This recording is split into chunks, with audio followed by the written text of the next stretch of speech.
Welcome back my channel. आज की इस वीडियो में आप सीखेंगे वेलवेट फैब्रिक से प्यारी सी कुर्ते की कटिंग और स्टिचिंग बहुत ही ज़्यादा आसान तरीके से। तो चलिए शुरू करते हैं अपनी आज की वीडियो। इस कुर्ती को बनाने के लिए मैंने 2 मीटर वेलवेट का फैब्रिक लिया है।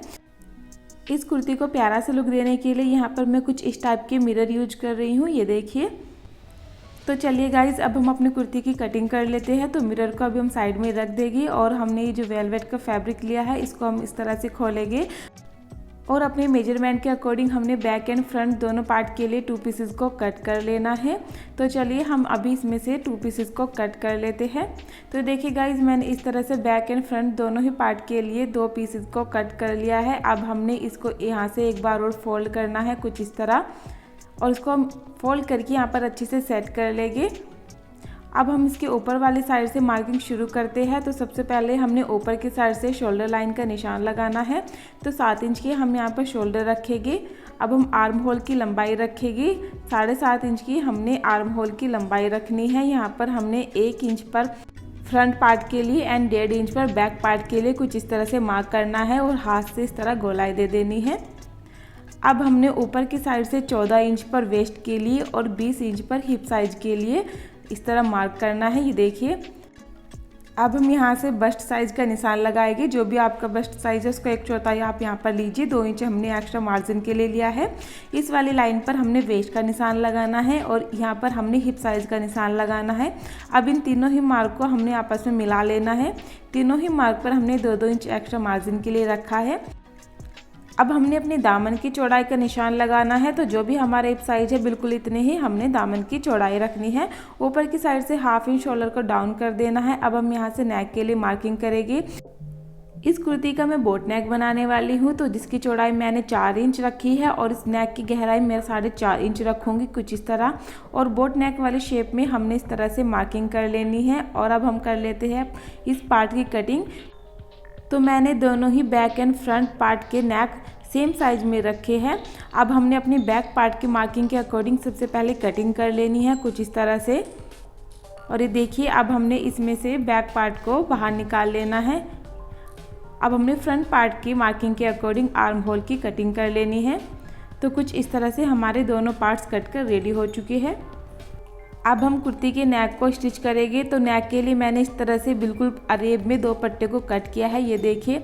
दोनों ही पट्टियों को मैंने दोनों नेक के लिए कट किया है। इस पट्टी को हमने इस तरह से फोल्ड करना है और नेक पर रखते हुए इस तरह से सिलाई लगाकर इसको स्टिच कर लेना है।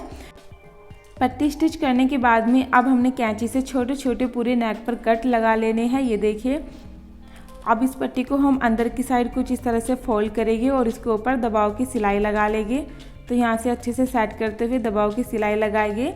ये देखिए, हमारा नेक यहाँ तक भी एकदम अच्छे से रेडी हो चुका है। बिल्कुल इसी तरह से हमने बैक पार्ट के नेक को भी रेडी कर लिया है, ये देखिए। अब हमने दोनों पार्ट्स को एक दूसरे के ऊपर इस तरह से रखना है उल्टा करके और दोनों ही पार्ट्स के शोल्डर को इस तरह से जॉइंट कर लेना है। तो यहाँ से हम अच्छे से मिलाते हुए इनको भी जॉइंट कर लेंगे। तो हमारे शोल्डर भी जॉइंट हो चुके हैं, ये देखिए गाइज। अब हमने इसके लिए स्लीव्स की कटिंग करनी है। तो चलिए हम अपनी कुर्ती के लिए स्लीव्स की कटिंग कर लेते हैं। अभी हम इसको साइड में रख देंगे और हमने स्लीव्स कट करने के लिए कुछ इस तरह से 2 पीसेस को कट किया है दोनों स्लीव्स के लिए, जिसकी लंबाई मैंने लगभग 22 इंच रखी है। अब हमने दोनों ही पीस को इस तरह से फोल्ड कर लेना है और अपनी स्लीव्स के लिए मार्किंग करनी है। तो एक साइड से हमने यहाँ से इस तरह से 7 इंच पर मार्क करना है। अब इस निशान को हम अंदर की साइड 2.5 इंच पर लगाएंगे और यहाँ से हमने स्लीव्स वाली इस तरह से गोलाई दे देनी है, ये देखिए। आगे की साइड से अब हमने बाजू की गोलाई का निशान लगाना है। 1 इंच एक्स्ट्रा मार्जिन रखेंगे और इस तरह से इसको मिला देंगे। अब हमने अपनी स्लीव्स की कटिंग कर लेनी है।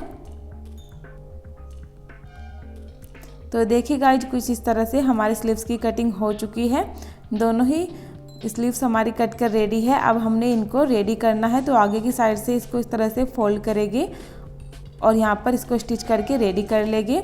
स्टिच करने के बाद में अब हमने ली है सिल्वर कलर की गोटा पट्टी। आपको ये डिज़ाइन बनाना चाहे तो वो भी ले सकते हो, किसी भी तरह की लैस। तो मैं इन गोटा पट्टी को यहाँ पर 5-5 लाइन में कुछ इस तरह से स्टिच करूँगी। तो चलिए हम अपने स्लीव्स को रेडी कर लेते हैं। तो देखिए गाइज हमने कुछ इस तरह से अपने स्लीव्स को रेडी कर लिया है। गोटा पट्टी के साथ में सिंपली 5-5 लाइन हमने गोटा पट्टी की लगाकर इसको रेडी किया है। अब हमने अपनी कुर्ती को ले लेना है और उसके साथ में अपनी स्लीव्स को अटैच करना है।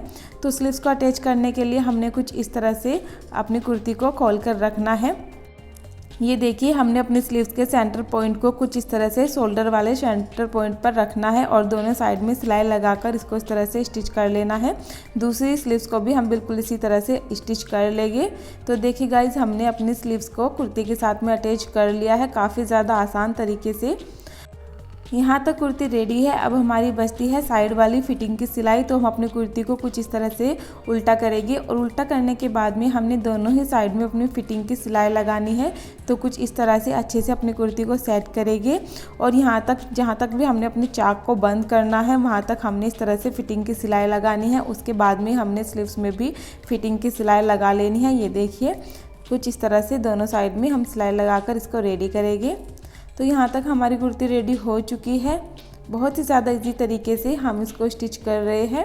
अब हमने नीचे की साइड से अपनी कुर्ती के दामन को इस तरह से फोल्ड करना है जैसे हम नॉर्मली अपने सूट के पल्लों को फोल्ड करते हैं। बिल्कुल इसी तरह से हमने इसको भी फोल्ड करना है। सबसे पहले हम नीचे की साइड से फोल्ड करेंगे, उसके बाद में हमने बराबर साइड से चाक को भी फोल्ड कर लेना है और अपनी कुर्ती को रेडी कर लेना है। तो चलिए यहाँ तो अपनी कुर्ती को रेडी कर लेते हैं।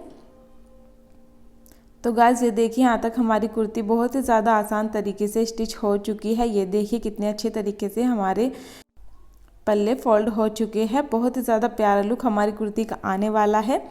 तो गाइस अब अपनी सिंपल सी कुर्ती को प्यारा सा लुक देने के लिए इन मिरर का यूज करेंगे। इनकी हेल्प से हमने अपनी कुर्ती को एक डिज़ाइनर लुक दे देना है। तो चलिए हमने इनको लगाना शुरू करना है। तो इस तरह से हमने फैब्रिक ग्लू की हेल्प से ये मिरर को अपने नेक पर इस तरह से चिपकाते जाना है। इनके बीच में मैंने कोई गैप नहीं रखा है। कुछ इस तरह से हमने मिरर को चिपकाना है। तो गाइस फैब्रिक पर मिरर या फिर स्टोन वगैरह चिपकाने के लिए कुछ इस तरह का फैब्रिक ग्लू आता है। ये मार्केट में बहुत ही ज़्यादा आसानी से मिल जाता है। तो हम इसी का यूज करके इसके ऊपर मिरर को चिपकाएंगे। तो देखिए हमने यहाँ तक नेक को रेडी कर लिया है। बिना किसी गैप के हमने मिरर को लगाया है। अब उसके नीचे की साइड में हमने थोड़ा सा गैप रखते हुए कुछ इस तरह से मिरर को लगा देना है।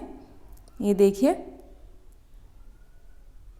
तो कुछ इस तरह से हमने अपनी सिंपल प्लेन सी कुर्ती को एक प्यारा सा लुक दे देना है। अब इसके नीचे मैंने छोटे वाले राउंड शेप में भी मिरर को लगाया है जिससे इस कुर्ती का लुक बहुत ही ज़्यादा प्यारा आया है। आप लोग देख सकते हो अभी ये गीला है, सूखने के बाद बहुत ही ज़्यादा प्यारी कुर्ती लगने वाली है जिसको मैं वेयर करके आपको दिखाने वाली हूँ।